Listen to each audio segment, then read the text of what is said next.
Young mails की एक बहुत ही कॉमन प्रॉब्लम जो आजकल देखने को मिल रही है वो है लो स्पर्म काउंट, जिसको लोग जो मैरिड लाइफ में वो कहते हैं कि सर मैं इनफर्टिलिटी यानी निसंतानता का सामना करना पड़ रहा है क्योंकि हमारा स्पर्म काउंट कम है या स्पर्म की जो क्वालिटी या मोटिलिटी कम है।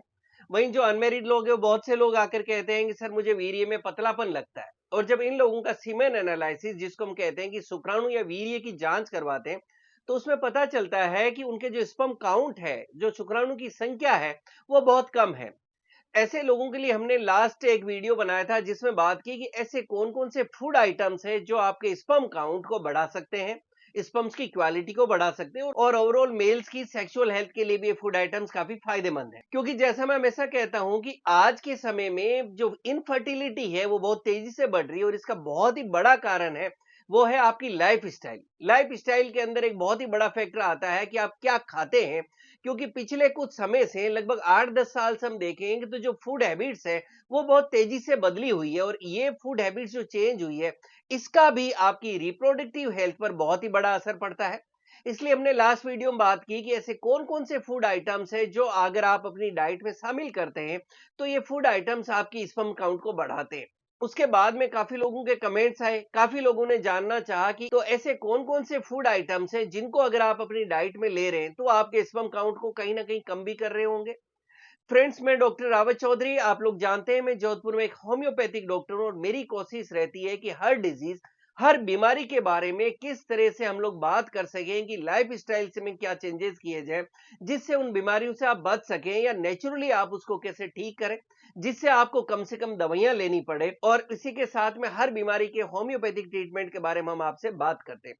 आज के वीडियो में हम लोग बात करने वाले हैं उन फूड आइटम्स के बारे में जिनको अनजाने में कहीं आप भी खा तो नहीं रहे हैं, जो आपके स्पर्म काउंट्स को कम कर रहा है। हम शुरू करते हैं उन फूड आइटम्स के बारे में बात जो आपके शुक्राणु को कम कर सकते हैं। सबसे पहले मैं बात करूंगा आज के यूथ के अंदर बहुत ही कॉमन फूड आइटम्स, वो है कोई भी तरह के प्रोसेस्ड फूड, जंक फूड्स जैसे पिज्जा, बर्गर, चाउमीन, कोई भी तरह का स्ट्रीट फूड्स। ये मार्केट में मिलने वाले कोई भी फूड आइटम जो प्लास्टिक की पैकिंग में आपको मिलते हैं, ये सारे फूड्स आइटम्स जो लेते हो, ये स्टडीज कहती है कि मेल्स के अंदर स्पर्म प्रोडक्शन को कम करते हैं, स्पर्म्स की क्वालिटी को कम करते हैं और ओवरऑल मेल सेक्सुअल हेल्थ के लिए अच्छे नहीं है। नेक्स्ट फूड आइटम जो आज के यूथ बहुत कॉमनली लेते हैं लेकिन ये उनके रिप्रोडक्टिव हेल्थ के लिए अच्छा नहीं है, वो है बेकरी प्रोडक्ट्स। स्टडीज कहती है बेकरी प्रोडक्ट्स में ट्रांस फैट्स बहुत हाई क्वांटिटी में होता है जो आपके स्पर्म काउंट को कम करता है। इसलिए जो males cake, cookies, biscuits, fried chicken, French fries खाते हैं उनमें हाई ट्रांस फैट्स होते हैं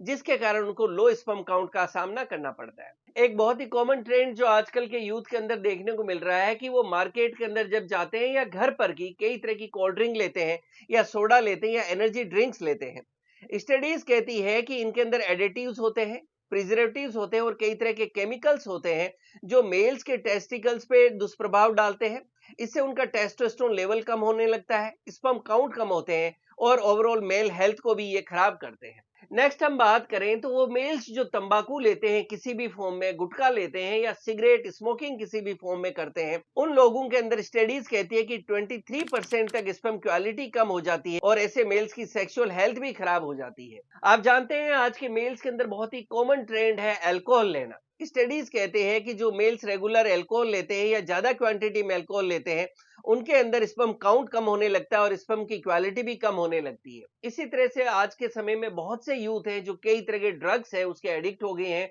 या उसकी उनको हैबिट पड़ गई है, जैसे अफीम, गांजा, हीरोइन, स्मैक या एमडी जैसे जो ड्रग्स होते हैं, ये आपके स्पर्म काउंट और लिबिडो को भी कम करते हैं। नेक्स्ट फूड आइटम की हम बात करें तो अगर आप अपनी डाइट के अंदर प्रोसेस्ड मीट लेते हैं तो इसको भी आप तुरंत लेना बंद कर दें क्योंकि स्टडीज कहती है कि मेल्स के अंदर प्रोसेस्ड मीट खाने से 23% तक स्पर्म प्रोडक्शन कम हो जाता है। इसी तरह से एक बहुत ही कॉमन ट्रेंड आज के यूथ में देखने को मिलता है कि बाहर जाके कोई कॉफी हाउस के अंदर कॉफी लेना। तो अगर आप रेगुलर कॉफी लेते हैं या काफी ज्यादा चाय का सेवन करते हैं तो इसको भी आप तुरंत बंद कर दें क्योंकि बहुत सारी स्टडीज और रिसर्च ये कहती है कि जो मेल्स रेगुलर कॉफी लेते हैं या बहुत ज्यादा चाय का सेवन करते हैं तो ऐसे मेल्स के अंदर भी ओवरऑल स्पर्म काउंट जो है वो कम होने लगता है। नेक्स्ट फूड आइटम की हम बात करें तो एक्सेस ऑफ सोया प्रोडक्ट। सोया आपकी हेल्थ के लिए बहुत हेल्दी रहता है, ये आपके लिए बहुत न्यूट्रिशियस होता है, लेकिन अगर आप डेली सोया प्रोडक्ट्स अपनी डाइट में ले रहे हैं या एक्सेस ऑफ सोया प्रोडक्ट्स ले रहे हैं तो आप सावधान हो जाएं, क्योंकि स्टडीज कहती है कि सोया प्रोडक्ट्स के अंदर फाइटोएस्ट्रोजन नाम का एक कंपाउंड होता है जो मेल्स के अंदर टेस्टोस्टेरोन हार्मोन कम करता है